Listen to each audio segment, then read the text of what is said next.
Is this heaven? No, it's Iowa. Oh.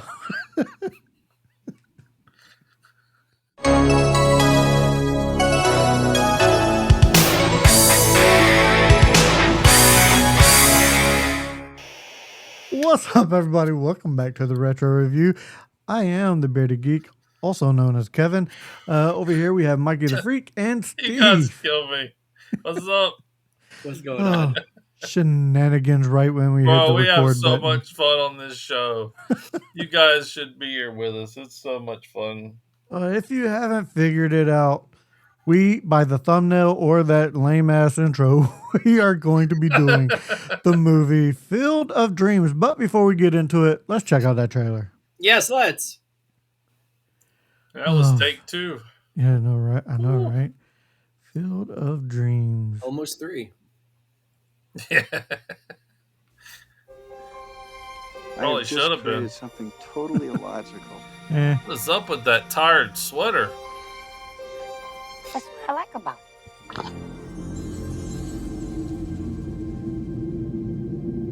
If you build it, he will come. See, Kevin, he. It's he. He will come. Well, that's a big common misconception. Didn't say. Yeah. A lot of times people thought it was they will come because they were talking about the entire team and not his father. Spoiler. I think I know what "if you build it, he will come" means. Ooh, why do I not think this is such a good thing? Daddy, there's a man out there on your lawn. Are you a ghost? What do you think? You look real to me. Looks real to me. I'd be freaking out. Hi. I wonder how many times they had to film that. Interesting. Bro, yeah, right? It happened. Isn't that enough? It'd be tough to do a camera I trick feel it at as that strongly point. as I've ever felt You probably anything in didn't my throw the life. ball. There's a reason. Go the distance. Did you hear the voice too? Did you hear it? Go the distance. Yes. I think the voice is a perv. You build it, he will come. Go the distance. Are you Moonlight Oh Graham? my god. No one's called me Moonlight Graham in 50 years. Unbelievable. It's more than that. It's perfect. You build a baseball field in the middle of nowhere, and you sit here and you stare at nothing. This field, this game, it's a part of our past, Ray. It reminds us of all that once was good. Hey, is this heaven? No. It's Iowa. Kevin Costner, There it is. That was a Amy better. Madigan, Yeah. James Earl Jones, Ray Liotta, Burt Lancaster. Sometimes, when you believe the impossible, the incredible comes true. Look, that's the ending. Field of Dreams. No, that wasn't the ending. That was the ending. Was it the ending? Yeah. Yeah, but people watching the trailer don't know that that's the ending. What's the That's ending of the true. trailer? And the ending of the movie. Yeah. Steve-O, why don't you tell us a little bit more about this movie? Released in 1989 with a running time of 1 hour and 47 minutes, Iowa farmer Ray Kinsella is inspired by a voice he can't ignore to pursue a dream he can hardly believe. Supported by his wife, Ray begins the quest by turning his ordinary cornfield into a place where dreams can come true. According to IMDb. I mean, that's pretty much the movie. Yeah. He thought he was crazy. Well, yeah, you're building a baseball field in the middle of a cornfield. Oh, You're plowing not just under that. your field. You're plowing under your corn. He hears voices and he sees ghosts. But the family also sees the ghosts. This is true. Yeah. But Steve, Did not hear the voices. But Poindexter from Revenge of the Nerds cannot see the ghosts Until later, yeah. no. until the end of the movie. Where'd those guys come from? Yeah. Steve, what do you think about this movie on rewatch or first watch or whatever it is? This would be my first full watch of Field of Dreams. Words are hard. I remember when this movie came out in 1989. I remember my parents watching it. I remember bits and pieces. I definitely, for some reason, remember. I I just forgot his name. James Earl Jones. I definitely remember for some reason James Earl Jones going peace, love, dope. Ironic. And it was a great. I cried so much more than I thought I was going to cry as a 42-year-old man watching this movie really for the first time. Mikey the Freak, how about you? What'd you think about this movie on rewatch? Yeah, so I don't remember watching this in the theater. I was heavy into baseball up until my high school career and even just after high school, and I would say this is it's definitely the top 5 baseball movies that are out there, whether it be comedy, romance or drama, whatever the case may be. But it is my top 5 baseball movie, and it's an exceptional movie for its time, and even it holds up until today. Even not being a baseball fan, you kind of have to understand what's going on with some of like with the 8 Men Out, Shoeless Joe Jackson. You kind of have to know a little bit about the story, but they kind of tell you that. So they tell you the history behind it. But it's one of those to where out in the middle of nowhere, they, when they build this baseball field, they say, they will come, meaning that people will come all around. He will come everywhere. And that's what you see at the end of the movie. So okay, they're financially stable. They're going to get $20 a head, which was pretty cheap back then. But they'll make it survive. So now people, what I always thought was weird was if all these people are coming and they're going to feel like they're a kid, are they going to turn into kids almost like Moonlight Graham did? Well, my question is, are they going to be able to see the ghosts? That's the other thing. Are they going to be able to see the ghosts? They're like, holy shit, that's a lot. My question is, where are the thousands and thousands of people going to park in that four-person parking lot? Where are they going to sit? There was one set of bleachers. They all got to take their turn. Yeah, they got to pull up on their car and just sit on their car or something. Now he can't even go out in his corn and plow his corn. He's going to disappear. So that really sucks for him on that end. No, because he's not welcome. He's not welcome. No, he'll be fine. He's not welcome. They clearly explained that. Oh, that's right. So he can go do his corn. He won't disappear. But I've always loved this movie. I'm not a huge Kevin Costner fan. I don't know, just because I haven't really liked a lot of his movies. But this is probably my second favorite Kevin Costner movie behind Tin Cup, of course. But great movie all around. Watched it millions of times. Love it. What about you? I'm with Steve. I don't think I ever remember watching this movie all the way through in one sitting. I would always get pieces here, pieces there, but never sat and watched it all the way through. And I was big into baseball. I guess I just wasn't into like this type of baseball movie as a kid, but as a 40 adult, it really got to me, like you said. And you don't need to be a baseball person to watch this movie because it's more of a father-son redemption story than it is a baseball movie.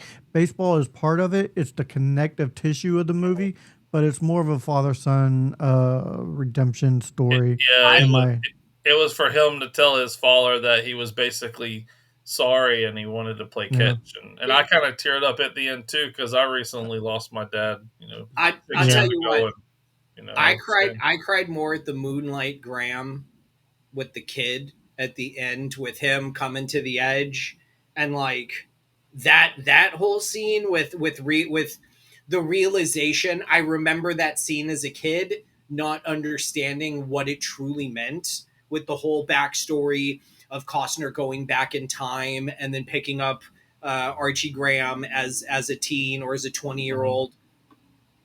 I just, the minute the kid fell, I just started tearing up. Like it was just welling in my eyes, because I'm like, oh, he's gonna lose. Like this is it for him. Mm-hmm. Which also brings me to the question, and you guys may be able to answer this: does James Earl Jones die? Is that him dying going into the cornfield. Well, I we don't don't know. see him again, so we don't know. Yeah. We don't know how I that would only transpired. assume. Yeah, I would only assume that because he's a writer and a reporter, that he did go in there and report on what happened, Because and they that did he talk could about come out him with something. coming. I want a full report on what Yeah, it's like and stuff. but that's because the ball Yeah. players can come on out. Yeah. But Costner's like, I want to go, and they look at Costner and they go, "You still have ties. You have a family." They essentially say James Earl Jones has no more ties left on this world. He's got Other no than his dad, he had his Yeah. dad. right, but he called his dad. Like Yeah. there was the whole thing with the paper, and he's like, "What am I going to say?" And then they go on to Moonlight Graham. So in reality, They left it open ended. Yeah, they left it open for it's interpretation. the I guess. briefcase from Pulp Fiction. It's for you to decide. What's in the Yeah. box? Yeah. It's Gwyneth Paltrow's severed head. That's Yeah. So this there's no mystery about that. fantastic movie. Steve, what would you actually rate this movie? I would rate this movie probably an 8 out of 10. I'm not a big baseball guy. I'm not a big sports guy. But also recently, within the last couple of years, lost my old man, and that was a fucking thing in its own. So yeah, definitely. I mean, yeah, I'm not saying that I didn't cry when he realized it was his dad and all of that. Like I definitely cried. But yeah, 8 out of 10. Mikey the Freak. I'm a 9 out of 10. Like I said, one of my top favorite baseball movies. A big connection when I was younger. And yeah, my dad passed away in 2019, and what I would give for him to walk out of a damn cornfield and play catch. I'd love to play catch. Or actually, it would be more of let's go play around the golf together, because he played golf before with me a lot growing up after baseball. Oh, So, you can make a sequel. You can make a sequel if you put it. If you put it, he will come. Putts. You can call it Putts of Dreams. That sounds like a porn movie. So yeah, Go work on your putts. go work on your putts. Come on, Gretchen.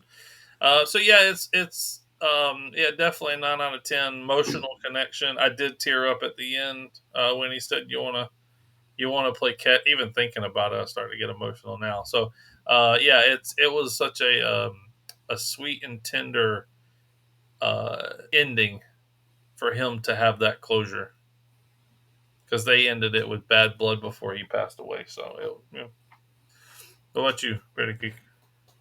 I'm with you with a 9 out of 10. Like I said, you don't have to be a baseball person to enjoy this movie. It's a redemption story, if you will, in my personal opinion. So 9 out of 10 for me. Love it.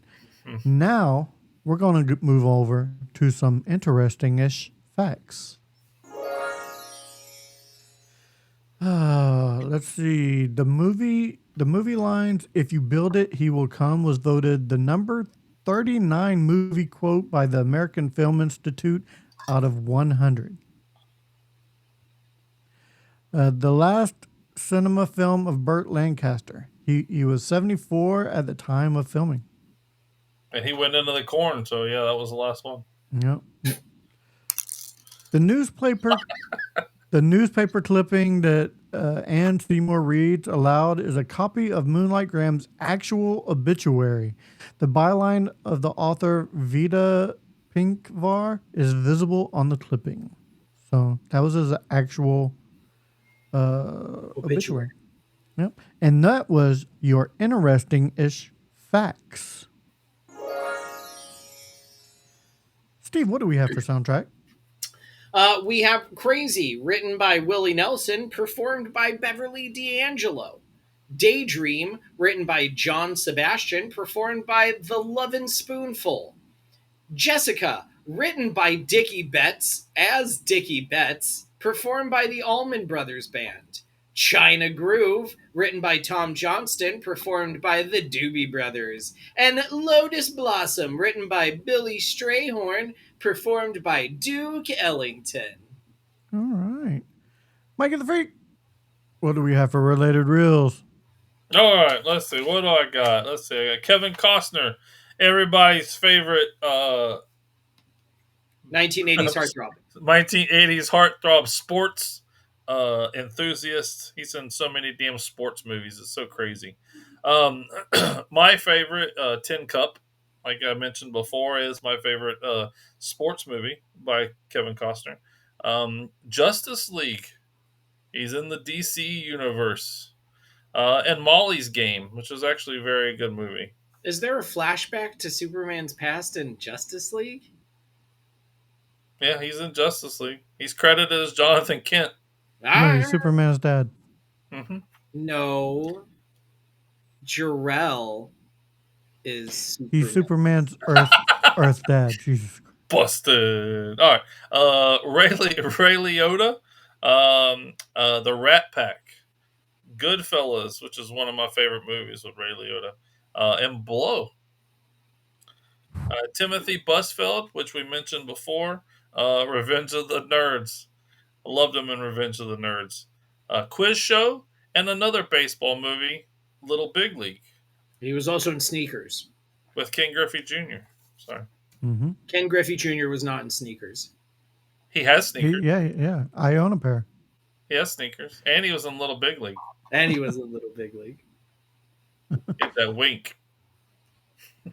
Is that all we have for related reels? Don't wink at him, kid. He doesn't three like people. All right. That's my 3 people. Yep, we're good. That's it. That's Don't all I wink have at for related reels. Hey, Steve, where can people find you? One Ring Circus. Check it out. ORC. If you like what you see here, make sure you do all the YouTuber things. Give us a good old thumbing. Hit that like and subscribe. All that good stuff. Leave a comment down below if you like Field of Dreams. If you haven't seen it, go watch it. Good movie. You should watch it. Yes, make sure you check out the sister channel to Back to the Retro Review. That would be the Mod Squad Network, where we do a lot of movie shows, gamer shows, horror shows, and we go live every Saturday night with a giveaway. All right. I do believe that does it for this episode of Back to the Retro Review. So for Mike the Freak and Steve, I am the Bearded Geek saying, if we don't see you again, thank you for being a friend. See ya. Iowa.